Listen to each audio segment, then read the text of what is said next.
No recuerdo nada. Acabaremos con el terrorismo. Los hijos de puta hay que matar. Los cuerpos de ambos han quedado destrozados. Justo estaba repartiendo el lonche y volado con todo. La estrategia del Frelimo es endeble. Acribillados a balazos. ¡Cuando una maestra muere! ¡Nunca muere! Coche bomba, genes de los atentados terroristas. Un auto cargado con explosivos. Restos humanos, varios disparos a la cabeza. Personas gravemente heridas. Terroristas, senderistas.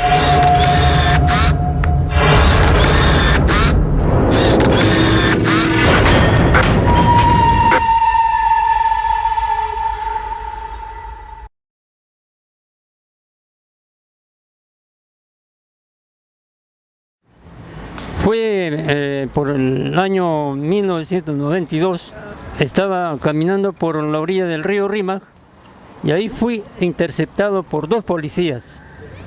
Ellos me pidieron mis documentos y como no tenía el DNI, simplemente les mostré mi carnet de estudiante.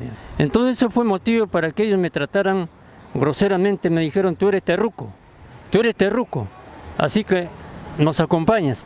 Tal es así que me llevaron a los calabozos de ahí de la comisaría de Chosica. Ahí me tuvieron toda la noche torturándome, metiéndome mangueras de agua. Así que al día siguiente no encontraron nada de lo que ellos querían, inclusive me exigían que yo me autoinculpe. Yo no tenía que ver nada con ese grupo que ellos llamaron terroristas. Así que al día siguiente me soltaron y yo les he exigido una constancia por qué motivo me estaban deteniendo. Simplemente me votaron. Desde esa vez yo he podido percibir, comprender por qué mis compañeros, los 9 estudiantes de la Cantuta, habían sido desaparecidos, conjuntamente con un profesor. Dice acá en esta revista de Hildebrand, describe precisamente la táctica o la estrategia que seguían los fujimoristas. Por ejemplo, dice: por eso una de las cosas que más recordamos que Marta Chávez es la práctica sistemática de la negación, entendida no en cuanto a operación mental, sino como un acto de fuerza.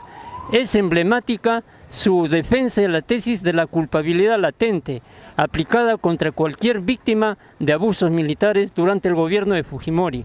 Alguien que llora, decía ella, alguien que llora es alguien sospechoso. Investiguémoslo. Como parlamentaria se mostró a favor de la teoría de la desaparición voluntaria de los asesinados de la Universidad de la Cantuta. Semanas antes, como parte de la nueva estrategia antisubversiva, Alberto Fujimori se había trasladado hacia la Universidad Guzmán y Valle, la Cantuta.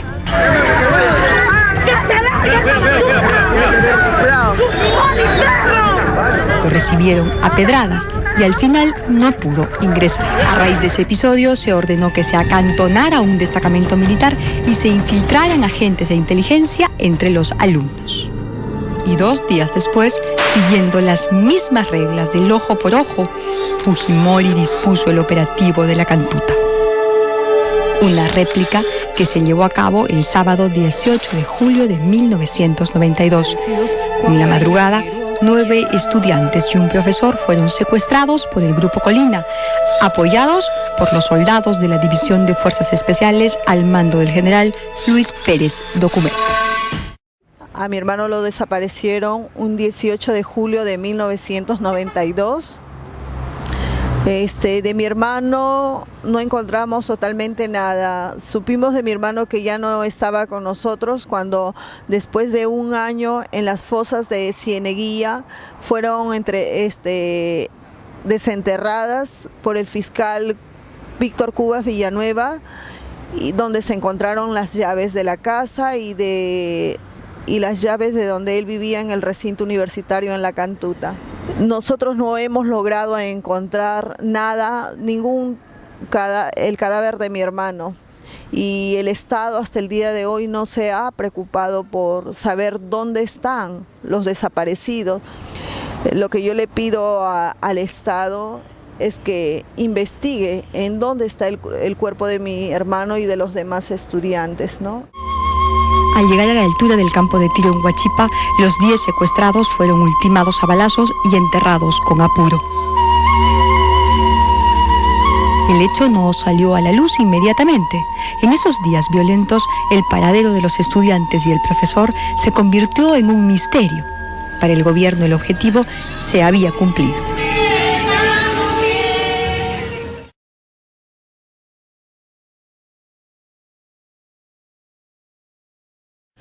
Entendemos a los años que era acaparar todo el aparato democrático, entre comillas, político y laboral de lo que había en el Perú.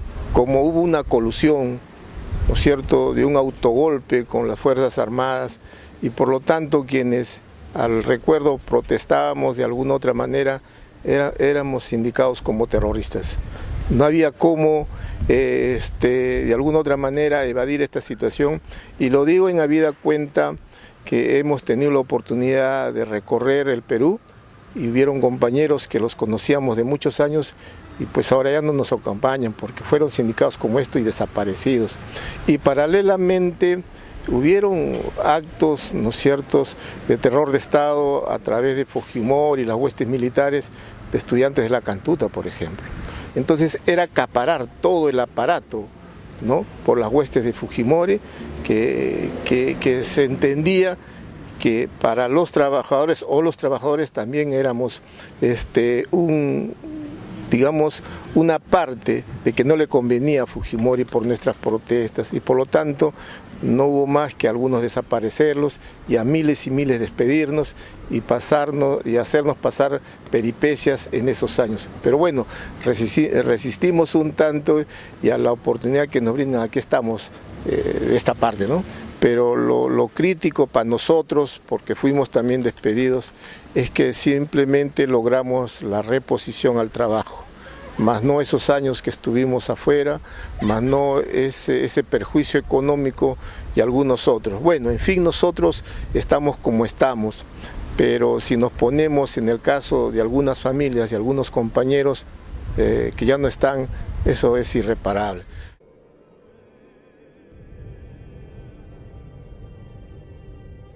La dictadura de Fujimori, como bien lo dice el nombre, fue un gobierno en el cual imperó el miedo, la corrupción, ¿no? Y donde se institucionalizó la corrupción. Se institucionalizó la corrupción y donde tú no podías hablar, obviamente era una dictadura, o sea, todos los poderes del Estado los tenía bajo su poder este hombre, y no solamente fue Estado, eso. Estaban todos los medios y también comprados. El quinto poder, que es los medios de comunicación, ¿no? La gente cuando caminaba por las calles no caminaba tranquila, o sea, tú ahí no podías salir y como ahora la gente habla de lo que quiere, como hemos estado hablando hace un momento, tú no podías salir a protestar porque lo primero era que te acusaban de terrorista, ¿no? Y como tenían tanto poder, si no les podían agarrar y te podían pues abrir un juicio por cualquier cosa, como tú vas a, si revisas los documentos de esa época, ¿no? Y si ellos tenían suerte podían hasta ligarte al terrorismo, ¿no? Claro, el servicio de inteligencia estaba en todo el país, ¿no? Y Tacna no fue excluyente en eso, había agentes acá, y no podía salir tranquilo, sobre todo en las marchas, había mucha represión a la gente que quería alzar su voz de protesta.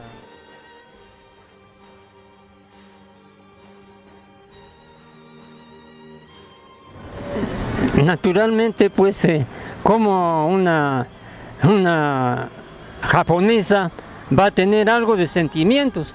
Cuando su padre torturaba a Susana Iguchi, ella mostraba una indiferencia marcada. Tal es así que llegó a reemplazar a su madre como primera dama. Y eso nos induce a pensar, pues, a creer que la gente del Lejano Oriente no tiene sentimiento. Son crueles, son inhumanos. El señor Alberto Fujimori había infiltrado al servicio de inteligencia en la universidad, inclusive mandándolos como alumnos Allí había pues infiltración del servicio de inteligencia, quienes rastreaban qué estudiantes no estaban con el gobierno o qué estudiantes estudiaban los libros de Carlos Marx. Era un pecado para ellos que nosotros abordemos ese texto, compañero. En esa forma nos ha perseguido Fujimori y no dudamos que la hija va a seguir el mismo sistema, ¿no? Pido es que no debemos votar por Keiko Fujimori porque ella tuvo partícipe dentro de su gobierno de su padre. Ella ocupó un cargo, ella fue primera dama, ella consintió los maltratos de su madre y ahora mismo ella tiene en su plancha presidencial a todo el grupo que trabajó con su padre. Y volveríamos a sufrir los mismos atropellos de hace 24 años que tuvimos y volverían a ser otra vez los jóvenes detenidos y de repente hasta desaparecidos. Por eso no debemos votar por Keiko. Bueno, el fujimorismo fue eso, asistencialismo, dar, regalar y así ganar votos, ¿no? El populismo, exactamente. Con las dádivas te doy, pero tú después vas a venir y me vas a apoyar.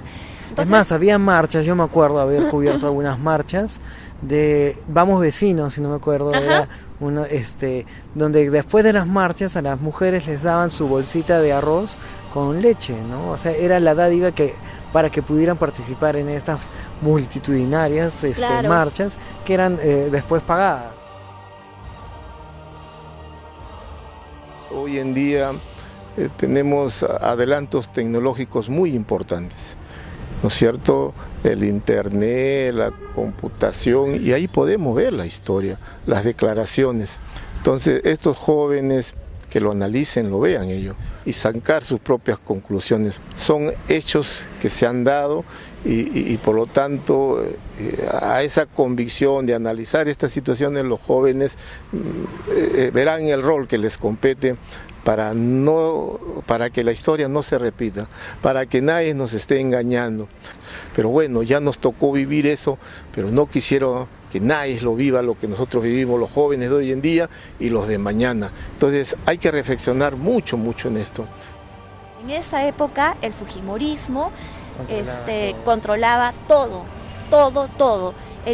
Un fujimorista de alto rango acá en Tacna o en Arequipa, Puno, ¿no? O sea, no solamente en Lima, cometía algún delito y pasaba como si nada, porque tenían al Poder Judicial comprado, tenían a la Fiscalía, al Ministerio del Interior, tenían el Jurado Nacional de Elecciones, tenían todo. Eso era lo que vivíamos pues a diario, ¿no? Claro, y aparte los psicosociales, ya para distracción de la gente, la Virgen que llora, el fantasma de Sarah Ellen, ¿te acuerdas que iba a resucitar? Que decían eso y yo no entiendo cómo la gente pudo creer todas esas cosas. Imagínate, porque toda la prensa estaba con eso, ¿no? Y bueno, también los cómicos ambulantes. Laura Bozzo, que fue producto del gobierno y toda esa... como repetimos, toda esa televisión basura que hasta el día de hoy existe, ¿no? Claro, y porque que dejó una generación, pues... Claro, totalmente lobotomizada, ¿no? Que repetía o terrorista, o repetía, o se dedicaba, pues, a escuchar los líos de comadre.